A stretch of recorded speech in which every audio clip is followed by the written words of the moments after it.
welcome back.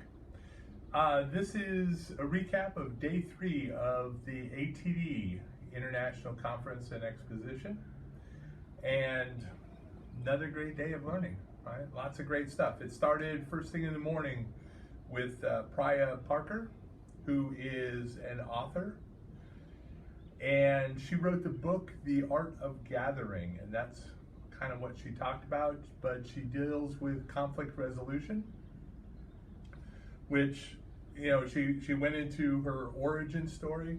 I thought it was kind of fascinating that with her family, they end up being a split family on basically polar opposites of the spectrum. One on very liberal, the other side very conservative, and you know, being able to negotiate through that over the years. And so she learned a lot about conflict resolution, and so she wrote a book about how to deal with that, how to get people together, right, for common things and be able to talk about it. So her discussion was really about the idea of gathering. And very often we think about the form of gathering. She gave examples of you know, weddings, you know, that was really all about the form and how things are done, and board meetings. But what she wanted us to do is kind of switch that and really focus on the purpose of the meeting, why we were getting together. And then once we understood the why, then focus on the form, because that would help things work out a lot better.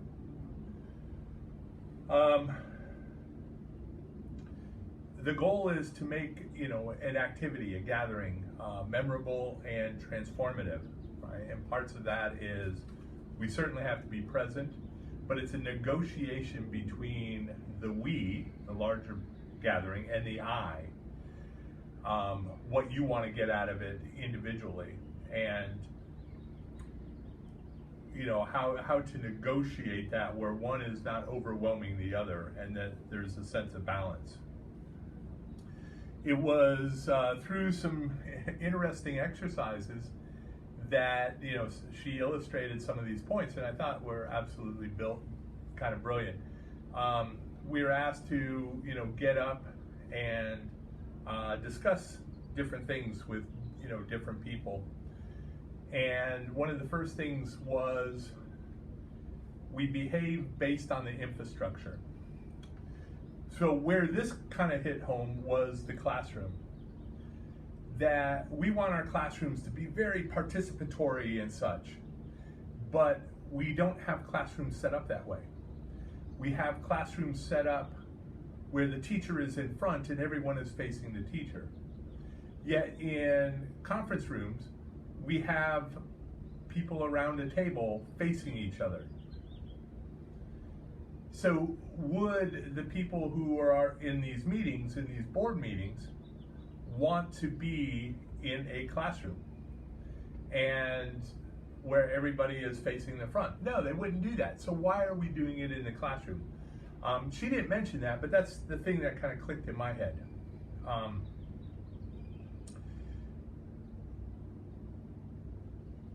Other things were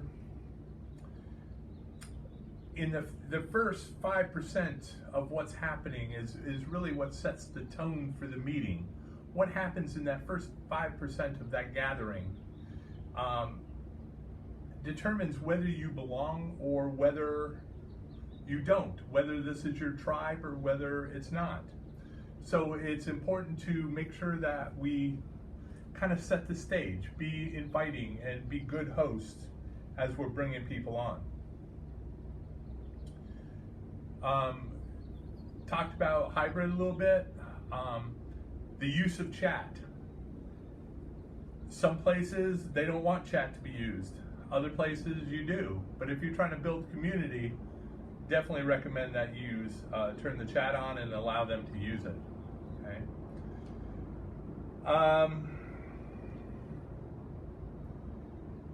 She asked a lot of, you know, different demographic questions, you know, and this kind of led to whether we were someone who likes to smooth things over or whether we like to poke the bear, right, to get things going. And this kind of led to the fact that, you know, we have peace and conflict. We talk about unhealthy conflict that goes on, but there can also be a thing of unhealthy peace, right? It can be as bad as unhealthy conflict. If we don't have a way to, you know, air grievances or deal with conflict, that things build up, and they can be just as bad as unhealthy conflict. So you have to have risk, and this has shown up in a couple places. This showed up with Adam Grant talking about conflict. This is showing up now with Priya Parker talking about conflict. That in order to move forward, we need to address things that are not working well. And it may hurt feelings in doing that, but it will help move the organization forward. Dealing with gatherings, what is the experience you are trying to create? What is the why? Why is this important? What are you trying to do? Okay? And that goes in terms of being a guest, right? Being a good guest in what we're doing.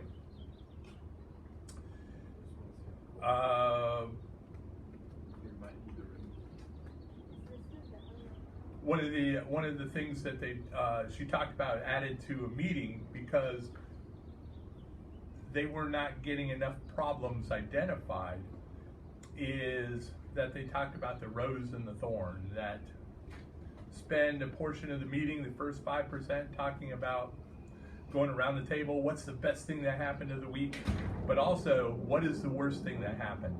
Doesn't necessarily have to deal with work, but the idea is to get people talking and to make yourself available that you're willing to hear hard things.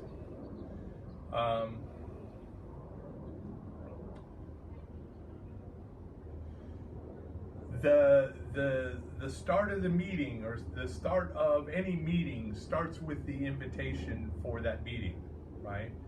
That make sure that you give it a name, right? It could be a fun name, it can be a serious name, but name it. And create these rules, these pop-up rules that help to shape the meeting, right?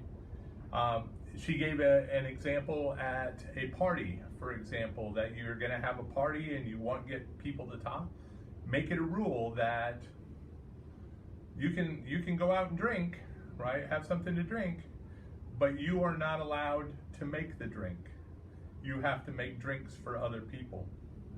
So it's a way to think about that. Talking about hybrid, that we know about in a hybrid meeting, you basically have face-to-face and online, and we're very much aware of that.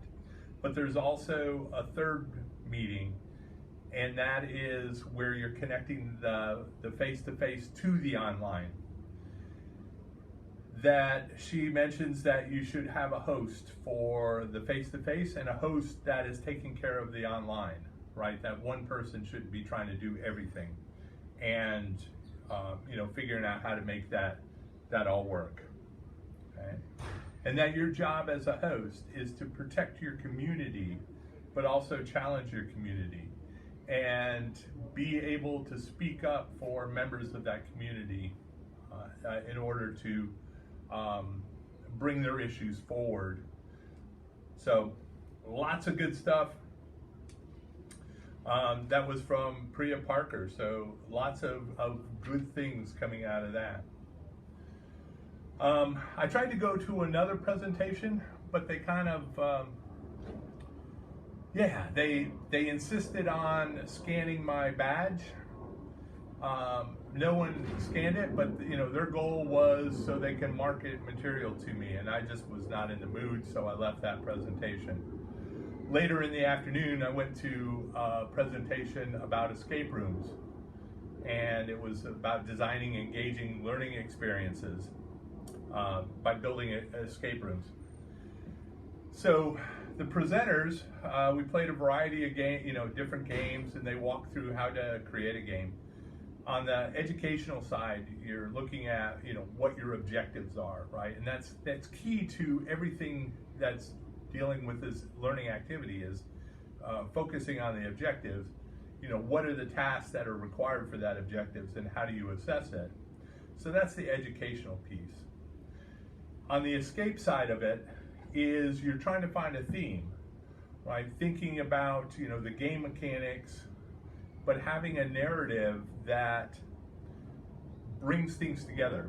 So what we discovered at the table that I was at is you can ask ChatGPT what are escape room activities for whatever discipline, and it'll provide you ideas that maybe you can weave into your story, or you can work with ChatGPT in order to do that. So we were doing that. But there has to be, the story, the reason, is why am I playing this game, right? What is the reason? Once again, this all goes back to why. We don't use why enough. The next part of it is using what's called CAR, a challenge, an action, and a reward.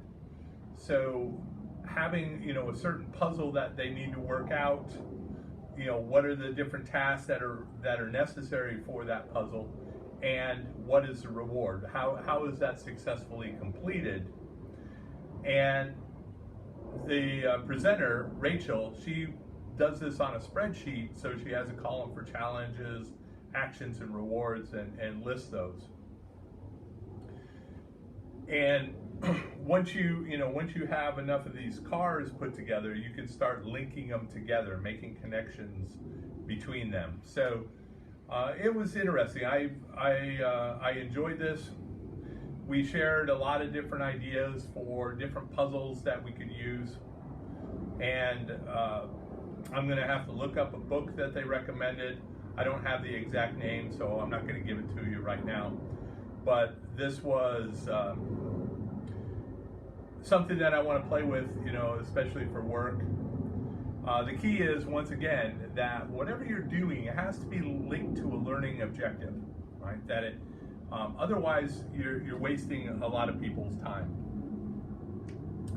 The last session that I went to, nope, not the last one. The next session I went to was called Mic Drop, Expert Presentation Secrets That Will Wow. And she lived up to it.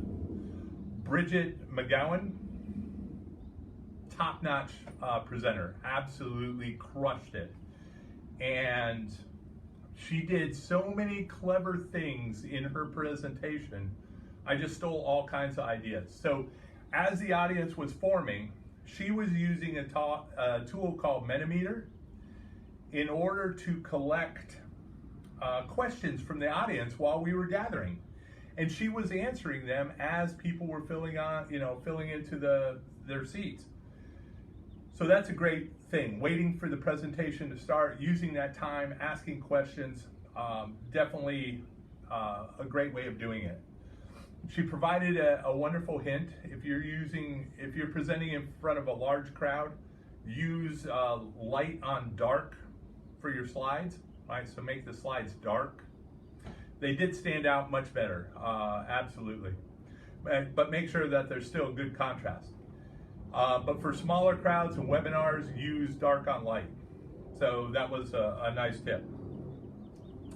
Her presentations, very visual, very much in line with what I talk about. The strategy I use is beyond bullet points. That's where I learned it. Very visual, hardly any words. And that's what we, when we build presentations, that's how we should be doing it, because it will help learning. Her first tip, make the presentation about the audience, right? That's who you're there for. So she gave, 4 things that you should be doing is, getting them pumped up, or pulling them in, engaging them. Why are they there? Getting them pumped up, excited about what they're doing, focusing on identifying them as you. She said that you should use the word you at least 4 times in your opening message, right? So you know you're talking to your audience. And then pass on the objectives and what you're going to talk about. Once all that is done, then introduce yourself, right? So focusing on them before you get to you.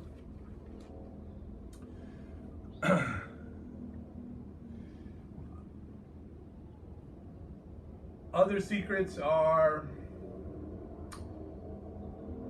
that the boring content does not have to be boring. Find those motivators. Find out what your audience wants to know and what they need to know, and tie your information, to those motivators, right?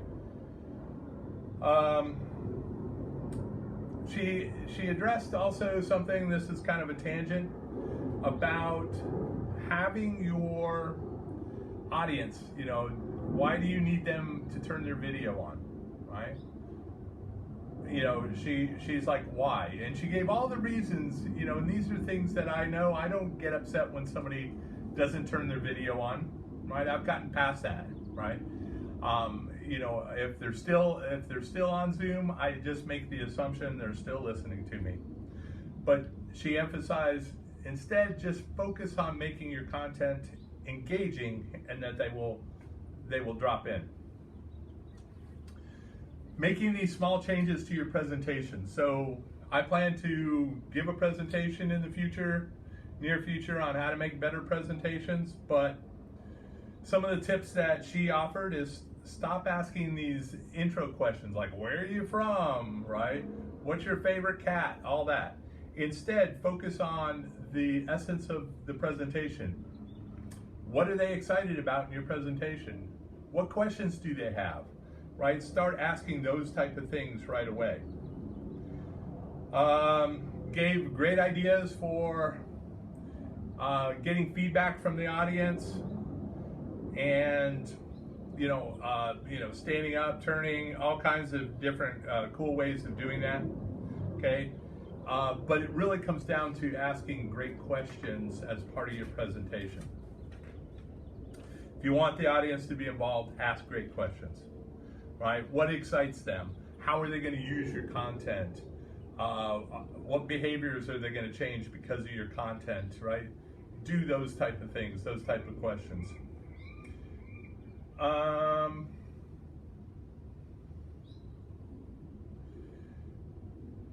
Another secret is, do not give them everything. Right? Do not overwhelm them with all the information you can possibly exist. I've heard this before, leave them wanting more, but really just focus on what your 3 to 5 key points are and how you support them. The Beyond Bullet Point method does a really great job of doing exactly those things. And it also presents things, one item at a time. But I did take away, how she integrated questions into her presentation. I thought that was great.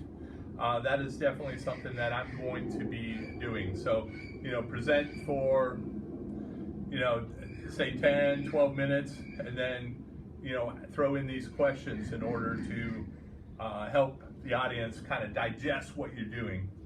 But also, when you're getting ready to go from one topic to another, do a review, and then preview the next content and, where it sits in the big picture. And then practicing, right? Doing a great presentation, you got to practice it. This is something that I've emphasized in other presentations, but something to do.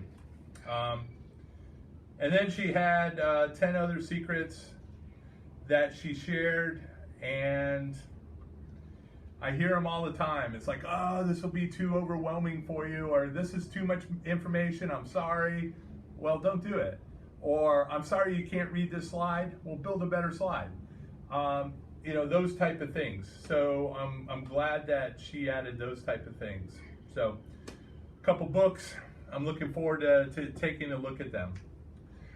The last presentation that I sat in on was Market Your In-House Training Like a Pro. okay?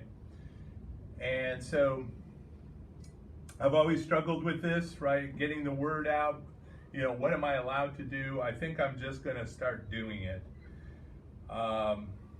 You know, the presenter, Andrew, talked about rolling out the LMS, you know, example, rolling out an LMS, and you're trying to get 90%, and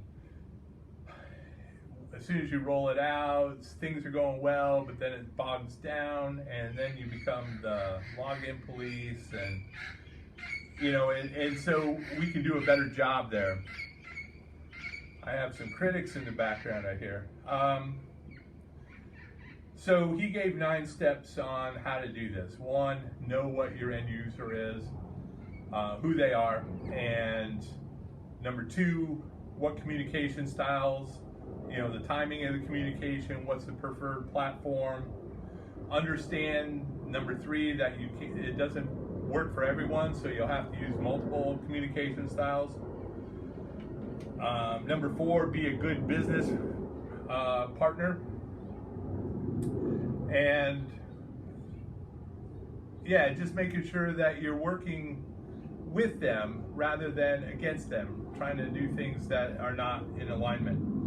Number 5 was clickbait, right? You know, just using things that are really exciting to get out in front of people. Number 6, track it, right? That way you can see what the results are. You can use that information to retarget email in order to get to everybody. So number 8 or number 7, ramp it up, right? If things are going well, get more good information out there. Number 8, make it special. So those that are actively participating, that are opening messages, that are doing the training, right? Reward them in some way, right? Figure out what works for them. And then finally, automate the whole process. So lots of good ideas, lots of good tips, you know, throughout that presentation, but you know, that was basically the highlights. A couple tools that I'm gonna check out, for example, Microsoft Flow, see how I can leverage that. He uses MailChimp. That is a tool that I have available now to me, and I may start ramping that up. So, yeah, lots of good stuff. Another great day. If you were not here, you were missed. If you ever get a chance to go to ICE, please do so. The next one is going to be in New Orleans, the 19th through the 22nd of May in New Orleans. So see if you can get that on your calendar and go down there. So tomorrow is the last day. I'm doing dinner in the evening, so I may not do this right after work. I may have to do it in the morning before I catch my train heading out. So, but I'll get it out to you. Anyways, if you have questions, get back with me. Love to hear from you. Bye for now.